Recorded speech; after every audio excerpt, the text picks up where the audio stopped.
안녕하세요. AI와 함께 미래 기술과 투자 아이디어를 탐색하는 너디 오라클 리서치의 연구원 엘리입니다.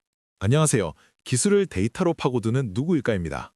누굴까님, 지난 방송에서 저희가 AI 칩의 폭발적인 수요 때문에 TSMC 같은 파운드리 기업들이 엄청난 성장을 하고 있다는 이야기를 나눴습니다. 또 구글이나 메타 같은 빅테크 기업들이 엔비디아의 GPU 부족을 극복하기 위해 NPU 같은 자체 AI 칩 개발에 뛰어들고 있다고 분석했죠. 맞습니다. AI 연산에 필요한 막대한 전력과 열 관리 문제가 시스템 전체의 병목점이 되고 있다는 점도 짚어봤습니다. 네, 그런데 약 두어 달 전 이 모든 AI 칩의 성능을 좌우하는 핵심 부품, 바로 HBM 메모리 시장에 거대한 지각 변동이 있었습니다. 드디어 삼성전자가 엔비디아의 HBM3E 납품 테스트를 통과했다는 소식이 나왔었죠. 네, 2025년 9월 22일 트렌드포스를 포함한 여러 매체에서 보도된 내용입니다. 삼성전자가 HBM3E 12단 제품의 엔비디아 인증을 18개월 만에 통과하고 3만에서 5만 개 규모의 소규모 공급 계약을 체결했습니다. 18개월이나 걸렸군요. 그동안 삼성전자가 HBM 시장에서 고전한다는 소식에 주가도 부진했었는데 이 인증 소식 이후로 주가도 상당 부분 회복하는 모습을 보였습니다. 그렇다면 오늘의 질문은 명확합니다. 이 인증 통과는 굴욕을 씻을 역량 회복의 신호탄일까요? 아니면 너무 늦어버린 회광 반조일까요? HBM, 즉 고대역폭 메모리 시장은 현재 AI 혁명의 가장 중요한 전쟁터입니다. 오늘 저희는 SK하이닉스, 삼성전자, 마이크론 3사의 HBM 패권 전쟁을 데이터로 침증 분석해 보겠습니다. 오늘 방송이 AI 반도체 투자의 미래를 결정할 핵심 내용이 되겠네요. 너디 오라클 리서치 지금 바로 시작합니다. 구독과 좋아요 잊지 마세요. 누구일까님, 많은 시청자분들이 HBM 하는데 이게 우리가 쓰던 일반 D램과 정확히 뭐가 다른 건지 궁금해하십니다. 자세하게 설명드리죠. 핵심은 이름 그대로 대역폭, 즉 데이터가 오가는 통로의 넓이입니다. 통로의 넓이요? 네, 일반 D램은 데이터를 한 번에 64비트씩 처리하는 평면 구조입니다. 반면 HBM은 D램 칩을 수직으로 쌓아 올리고 데이터가 다니는 통로, 즉 바이오의 개수를 1024개로 대폭 늘렸습니다. 데이터가 훨씬 더 넓은 길로 한 번에 많이 지나갈 수 있게 만든 구조입니다. 칩을 수직으로 쌓아 올린다. 듣기만 해도 어려워 보입니다. 정확합니다. HBM의 기술적 난제가 바로 거기서 나옵니다. 칩을 8단, 12단, 심지어 16단까지 쌓아 올리면 칩과 칩 사이에서 엄청난 열이 발생합니다. 이 열을 잡지 못하면 칩이 오작동합니다. 삼성이 18개월간 고전했던 이유가 바로 그 열 문제와 관련이 깊겠군요. 그렇습니다. 또 하나는 수율입니다. 이 12개의 칩을 오차없이 완벽하게 쌓아 올려야 하는데 이 공정 난이도가 극도로 높습니다.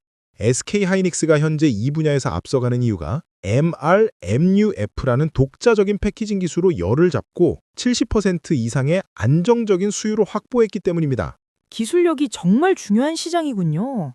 그럼 이 HBM 시장 앞으로 얼마나 더 커질까요? 폭발적입니다. 2024년 10월 28일 가트너 발표에 따르면 2024년 HBM 시장 규모는 123억 달러, 2025년에는 70% 성장한 210억 달러에 이를 것으로 전망됩니다. 또한 2025년 11월 18일 트렌드포스가 인용한 골드만삭스 보고서에 따르면 2026년 시장은 450억 달러 규모로 예측됐습니다. 450억 달러? 엄청난 규모입니다. 그럼 이 AI 메모리는 HBM만 보면 되는 걸까요? 당분간은 HBM이 IA가 속기에 심장 역할을 할 것입니다.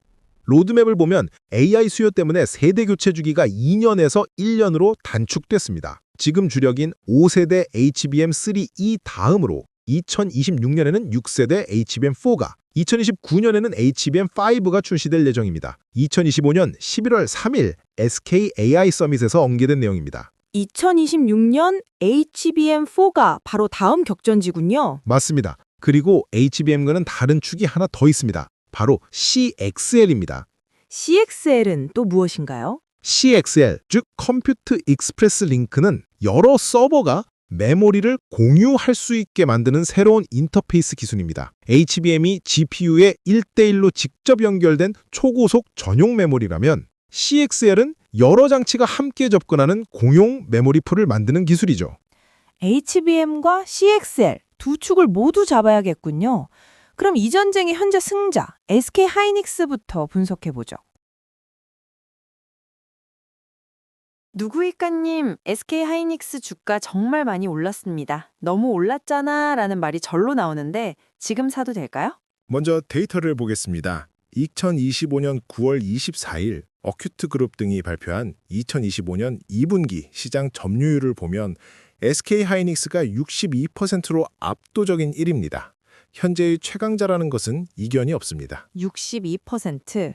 정말 압도적이네요. 이 리더십은 엔비디아의 HBM3를 독점 공급하면서 시작됐고 HBM3E 12단 제품도 세계 최초로 양산하며 이어졌습니다. 중요한 건 앞으로도 잘할 것인가입니다. HBM4 로드맵을 보면 그 답이 나옵니다.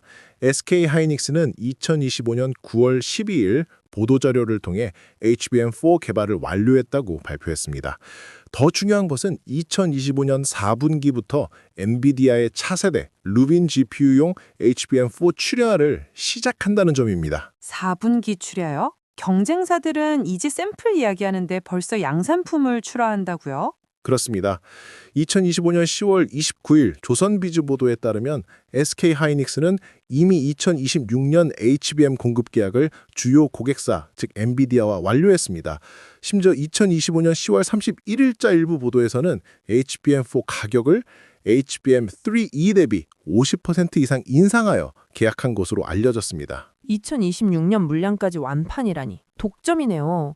아까 말씀하신 HBM5와 CXL에서도 강점이 있나요? 네, SK 하이닉스는 2025년 11월 3일 SK AI 서밋에서 HBM5와 HBM5E를 2029년에 출시한다는 로드맵을 가장 먼저 공식화했습니다.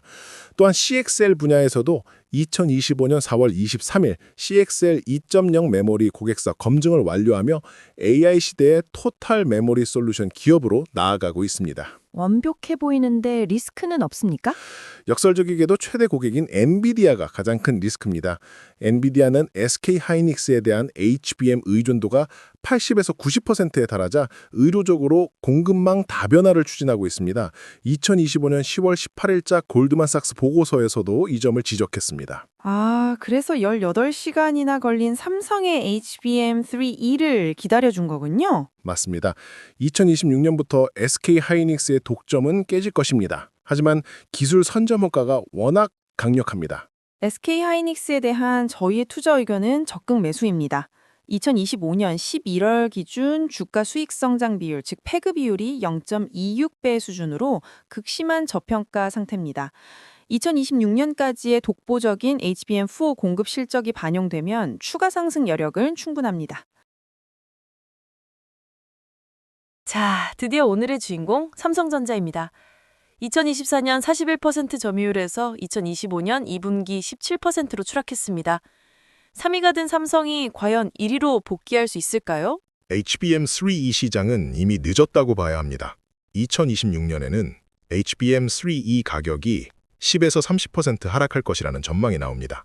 삼성이 HBM3E를 SK 하이닉스보다 30% 싸게 공급하며 점유율을 뺏어오려는 것도 수익보다는 HBM4 경쟁에 참여할 자격을 얻기 위한 전략입니다. 그럼 삼성의 진짜 승부수는 HBM4군요. 그렇습니다. 그리고 삼성전자에게는 SK 하이닉스나 마이크론이 절대 가질 수 없는 세계 유일의 무기가 하나 있습니다. 그게 뭡니까? 바로 메모리, 바운드리, 수직 계열화입니다. HBM4부터는 구조가 바뀝니다. D램 칩 아래에 있는 베이스 다이라는 논리칩을 3나노나 4나노 같은 첨단 로직 공정으로 만들어야 합니다. 베이스 다이요? HBM의 두뇌 역할을 하는 칩입니다. SK 하이닉스와 마이크론은 이 칩을 만들 능력이 없어 TSMC에 외주를 줘야 합니다. 하지만 삼성은 세계 유일하게 자체 4나노 파운드를 이용해 직접 만들 수 있습니다. 자체 생산이라 원가와 성능에서 압도적이겠네요. 이론상 그렇습니다. 삼성이 개발 중인 HBM4는 대역폭 2.0TB/초, 전력 효율 100% 개선으로 스펙상으로는 경쟁사들을 압도합니다. 그런데 왜 주저하시죠? 이론상이기 때문입니다. 치명적인 약점이 있습니다. 바로 수율입니다. 2025년 11월 4일자 딜 사이트 및 여러 보도에 따르면 22 삼성의 HBM4용 1C DRAM 공정 수율이 50에서 65% 수준에 머물러 있습니다. 50%요? 안정적인 양산 기준선이 70%라고 하셨는데 심각하네요. 네, 이것이 삼성의 딜레마입니다. 스펙은 세계 최고지만 대량 생산이 불가능한 종이 호랑이가 될 수 있습니다. 삼성의 HBM4 샘플은 2025년 11월에야 엔비디아에 제공됐고 최종 인증은 2026년 초를 목표로 하고 있습니다. SK 하이닉스가 2025년 4분기에 양산품을 출하하는 것과 비교하면 21, 이미 늦은 셈입니다. 그럼 삼성의 역전 시점은 언제가 될까요? 2026년 하반기입니다. 그때까지 1C 공정의 수율 지옥을 탈출해서 70% 이성을 달성하느냐에 모든 것이 달려 있습니다. 2026년 HBM4 시장에서 40% 점유율을 차지하면 주가가 폭발할 것이라는 IBK 투자증권의 11월 7일자 분석도 있습니다. 투자 관점에서 보면 삼성전자는 고위험, 고수익이네요. 정확합니다. 현재 주가 수익 비율 PER은 17.배배 정도로 SK 하이닉스보다 고평가되어 있지만 HBM4 수율 회복이라는 단 하나의 변수에 모든 것이 걸려 있습니다. 저희의 투자 의견은 보유입니다. 2026년 HBM4 수율 데이터를 확인하기 전까지는 신규 진입에 신중해야 합니다. 그럼 이 전쟁의 틈새를 파고든 2위, 마이크론은 어떻습니까? 2025년 2분기 점유율 21%로 삼성을 제쳤습니다. 마이크론은 HBM3를 과감히 건너뛰고 HBM3E에 올인하는 도박을 했습니다. 삼성전자가 주춤하는 사이 이 전략이 완벽하게 성공했습니다. 2025년 9월 24일자 야후 파이낸스 보도를 보면 2025년 HBM 공급 물량은 이미 완판되었고 2026년 물량도 대부분 계약이 완료된 상태입니다. 정말 신의 한 수였네요. HBM4 시장에서도 2위 유지가 가능할까요? 마이크론의 HBM4 전략은 삼성과 정반대입니다. 안정성을 택했습니다. 안정성이요? 삼성처럼 위험한 1C 신공정 대신 SK 하이닉스처럼 이미 검증된 1베타, 1베타 공정을 사용합니다.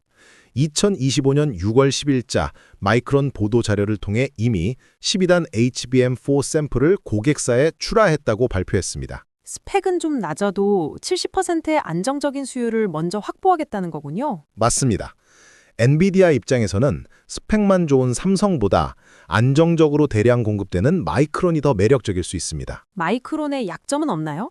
약점은 SK 하이닉스와 같습니다. 자체 파운드리가 없어서 HBM4 베이스 다이를 TSMC에 아웃소싱해야 합니다.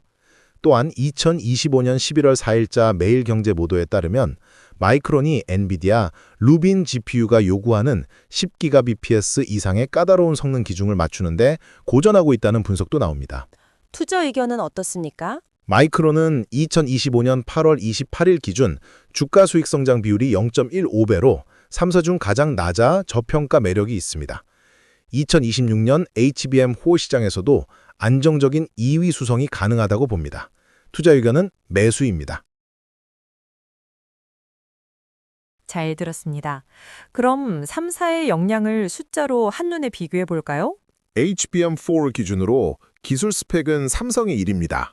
양산 속도는 2025년 4분기 출하를 시작한 SK 하이닉스가 1위입니다. 수율 안정성은 SK 하이닉스와 마이크론이 70% 이상으로 공동 1위입니다. 정말 흥미로운 구도네요. 그런데 누구일까님, 아까 SK 하이닉스의 리스크를 말씀하시면서 시장의 권력이 공급사에서 고객사로 넘어가고 있다고 하셨습니다. 네, 2026년부터 시장의 규칙이 바뀝니다. 지금까지는 HBM을 만드는 SK 하이닉스가 갑이었습니다. 하지만 이젠 엔비디아가 갑이 된다? 그렇습니다. 첫째, 엔비디아가 삼성과 마이크론을 끌어들여 공급망 다변화에 성공했기 때문입니다. 2025년 7월 18일자 골드만삭스 보고서에서도 이 경쟁 때문에 2026년 HBM3E 가격이 10에서 30% 하락할 것이라 전망했습니다. 둘째는 무엇인가요?